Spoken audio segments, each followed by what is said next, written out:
Hello friends, welcome back to my channel learn with Richa. आज हम कक्षा 10वीं के कक्षा 10वीं मैथ्स का चैप्टर नंबर 3 दो चर वाले रैखिक समीकरण के प्रश्नों को करेंगे। सबसे पहले आज हम इंट्रोडक्शन से यह जानते हैं कि दो चर वाले रैखिक समीकरण का मानक रूप होता क्या है। तो सबसे पहले जानते हैं कि दो चर समीकरण तो आप जानते हैं, समीकरण में मतलब बराबर में क्या रहेगा, 0 रहेगा, है ना। अब रैखिक है तो रैखिक क्या कहलाता है, जिसकी अधिकतम घात क्या होगी, 1 होगी, जिसमें चर की अधिकतम घात क्या होगी, 1 होगी। और दो चर मतलब जिसमें दो चर रहेंगे, है ना, एक्स वाई या ए बी, जो लेना है अपन को, है ना।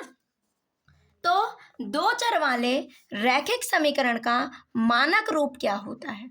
सबसे पहली बात तो मानक रूप होता है दो चर वाले समीकरण का ax plus b y plus c बराबर 0।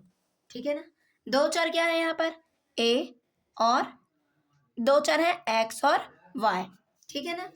और यहाँ पर x का गुणांक क्या हो गया a, y का गुणांक क्या हो गया b और अचर पद क्या हो गया c। ठीक है ना। तो यदि आपसे पेपर में पूछा जाए कि दो चर वाले रैखिक समीकरण का मानक रूप क्या होता है, तो मानक रूप होता है ax plus b y plus c बराबर 0, है ना। अब रैखिक क्या है, देखो चर की अधिकतम घात कितनी है, 1 है, तो ये है, इसलिए इसको क्या कह रहे हैं, रैखिक, है ना। तो ये है दो चर वाले रैखिक समीकरण का मानक रूप। अब आइए जानते हैं, आपके पाठ का नाम है दो चर वाले रैखिक समीकरण युग्म, है ना। क्या है, दो चर वाले रैखिक समीकरण युग्म।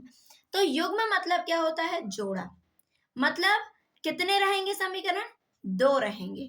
तो कौन से रहेंगे, तो दो चर वाले रैखिक समीकरण युग्म का हम ये मान लेते हैं, क्या है युग्म, दो चर वाले रैखिक समीकरण युग्म a1x plus b1y plus c1 बराबर 0।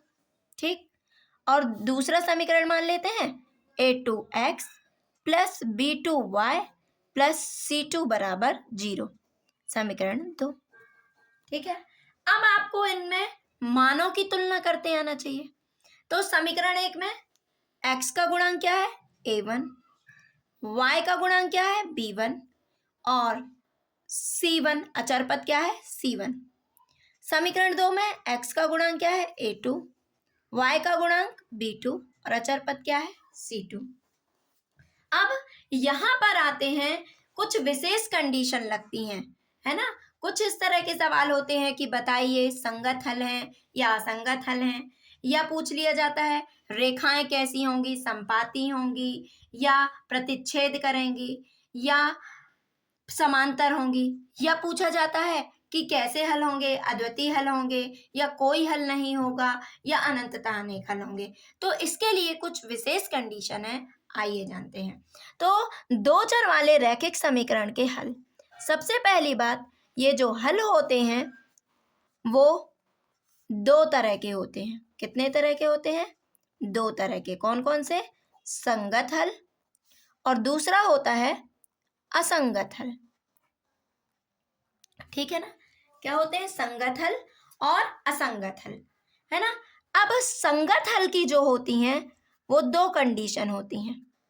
संगत हल के लिए क्या होना चाहिए, इसमें समीकरण 1 व 2 से अपन क्या करते हैं, मानों की तुलना करते हैं। तो क्या होनी चाहिए, a1 बटे a2 बराबर नहीं है b1 अपॉन b2 के, एक कंडीशन ये होनी चाहिए।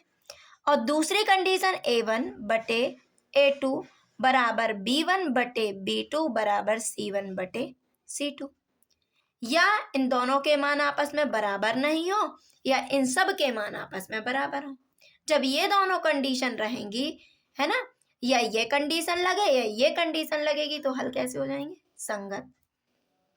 अब असंगत के लिए होती है a1 बटे a2 बराबर b1 बटे b2 बराबर नहीं है c1 बटे c2 के। ठीक है। अब ये किसके लिए, जब ऐसी कंडीशन होगी तो हल कैसे होंगे, इसका जो हल होगा वो अद्वितीय होगा। कैसा होगा? अद्वितीय।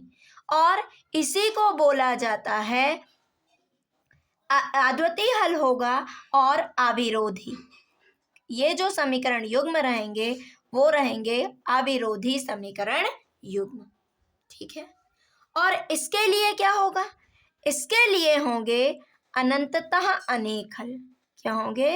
अनंततः अनेक हल, मतलब या अपरिमित रूप से अनेक हल, मतलब हमें बहुत सारे हल प्राप्त होंगे और इसका जो हल होगा वो होगा आश्रित हल। क्या होगा? आश्रित हल, है ना।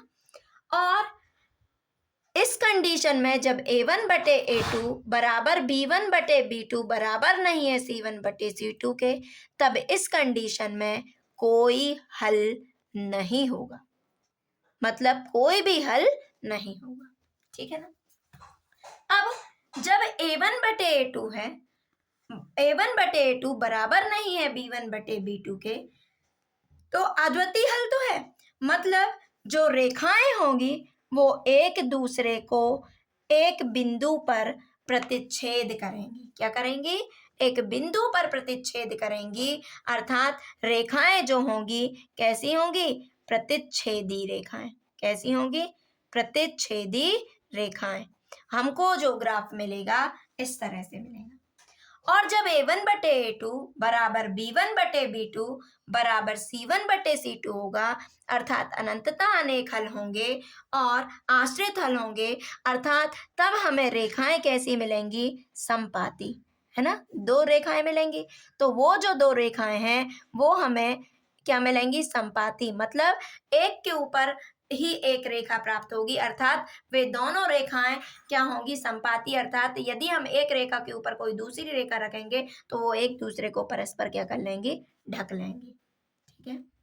अब देखो, यदि हम बात करते हैं a1 बटे a2 बराबर b1 बटे b2 बराबर नहीं है c1 बटे c2 के, अर्थात कोई हल नहीं है, अर्थात तो रेखाएं कैसी प्राप्त होंगी? समांतर।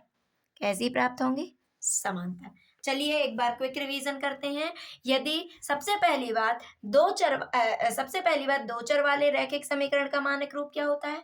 ax plus by plus c बराबर 0, है ना।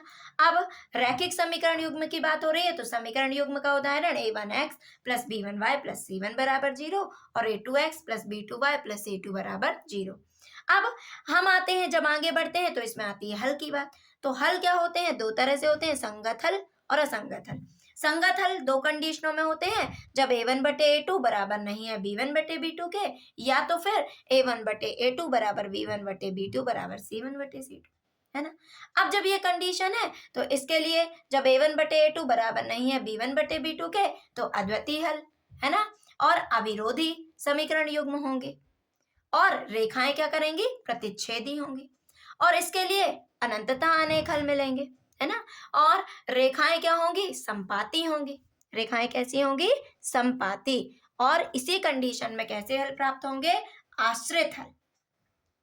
और जब a1 बटे a2 बराबर b1 बटे b2 बराबर नहीं है c1 बटे c2 के, तो हमें कैसे हल प्राप्त होंगे? कोई हल प्राप्त नहीं होंगे, अर्थात हमें जो रेखाएं होंगी वो समांतर प्राप्त होंगी। यदि ये आपको समझ में आ गया है तो अब प्रश्नों के हल आपसे अच्छी तरीके से बन जाएंगे। अभ्यास कर लीजिए। Thank you for watching. तो इसमें रेखाएं कैसी प्राप्त होंगी? असंगत हल में समांतर। ठीक है ना। देखो, जब संगत हल होते हैं तो संगत हल में जब अद्वितीय हल है तो रेखाएं प्रतिच्छेद करेंगी और कंडीशन होगी a1 बटे a2 बराबर नहीं है b1 बटे b2 के। संपाती होंगी तो कंडीशन होगी a1 बटे a2 बराबर b1 बटे b2 बराबर c1 बटे c2, अर्थात अनंतता अनेक हल। और जब a1 बटे a2 बराबर b1 बटे b2 बराबर नहीं है c1 बटे c2 के, तो रेखाएं कैसी होंगी? समांतर होंगी। Thank you for watching.